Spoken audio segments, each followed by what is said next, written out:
ang makakasama nyo sa virtual tour natin ngayong araw. Pero bago ang lahat, isang munting paalala, makinig na mabuti sa aking impormasyon na ibabahagi at higit sa lahat ay mag-enjoy. Nandito tayo ngayon sa isa sa mga pinaka-historical site dito sa Pilipinas. Ito ang Intramuros.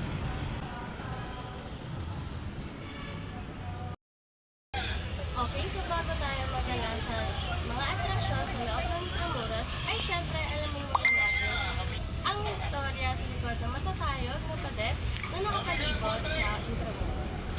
Ang pangalan nitong Intramuros ay nanggaling sa salitang Espanyol na nangangahulugang sa loob ng mga pader.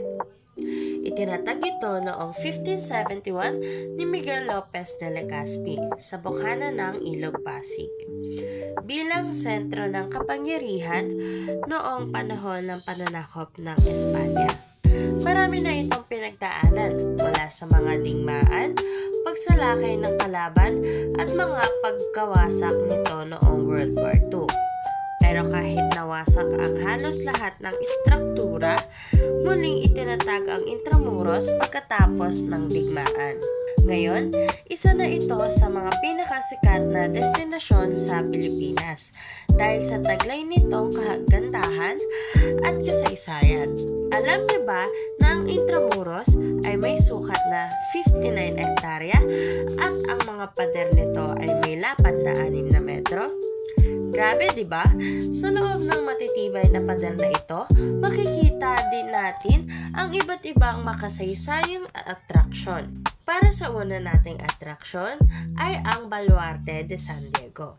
Ang Fort Nuestra Señora de Guia na idinisenyo noong 1586 to 1587 ay isang circular tower na itinayo upang protektahan ang Manila mula sa mga naval attacks. Ngunit noong 1593 na magkaroon ng mga bitak ang tore ay nasira at naging bahagi ng Baluarte de San Diego, isang mas malaking fort na tinapos noong 1653. Ang fort ay naging bahagi ng defense system ng Intramuros laban sa mga banyagang mananakop tulad ng mga British noong 1762.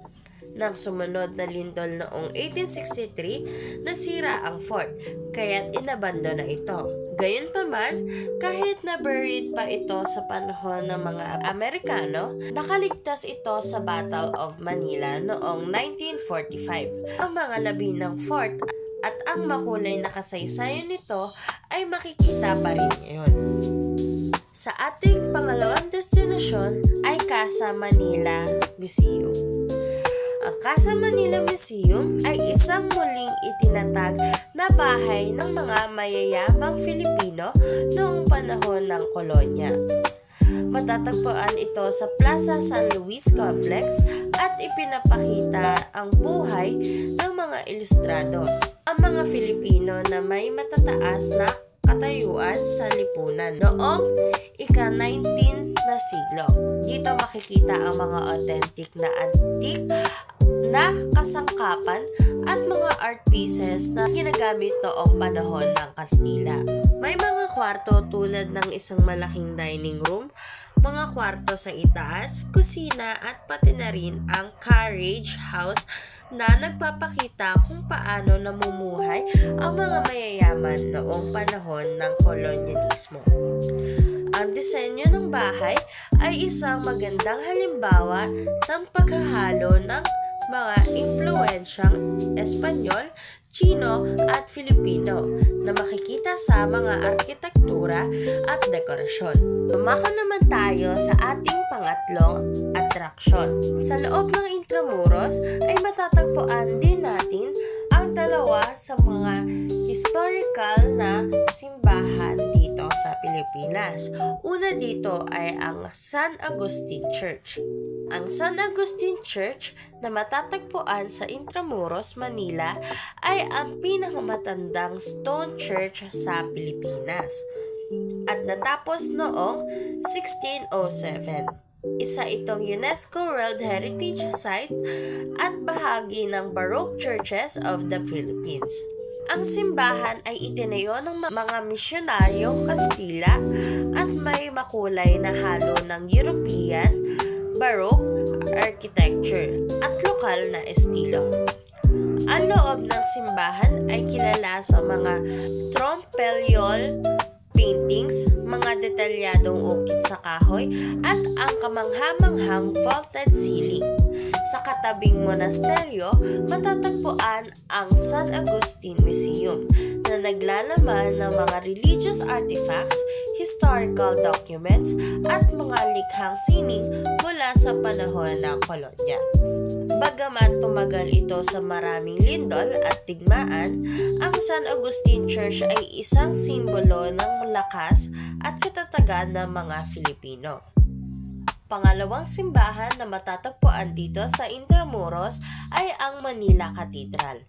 Ang Manila Cathedral o Minor Basilica of the Immaculate Conception ay isang makasaysayang Roman Catholic Cathedral na unang itinayo noong 1581. Dahil sa mga lindol, apoy at pagkasira noong World War II, ang katedral ay ilang beses nang nirekonstruksyon.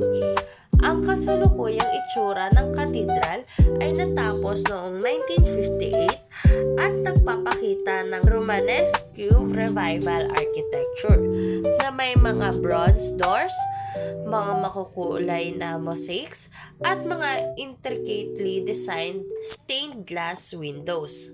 Bilang ang pangunahing simbahan ng Archdiocese of Manila, ang katedral ay isang mahalagang simbolo ng pagganap ng pananampalatayang Katoliko sa bansa at nagho-host ng mga mahalagang liturhiya tulad ng mga pagdalaw ng mga papa. Para sa ating panghuling atraksyon, tayo naman ay pumunta sa Fort Santiago.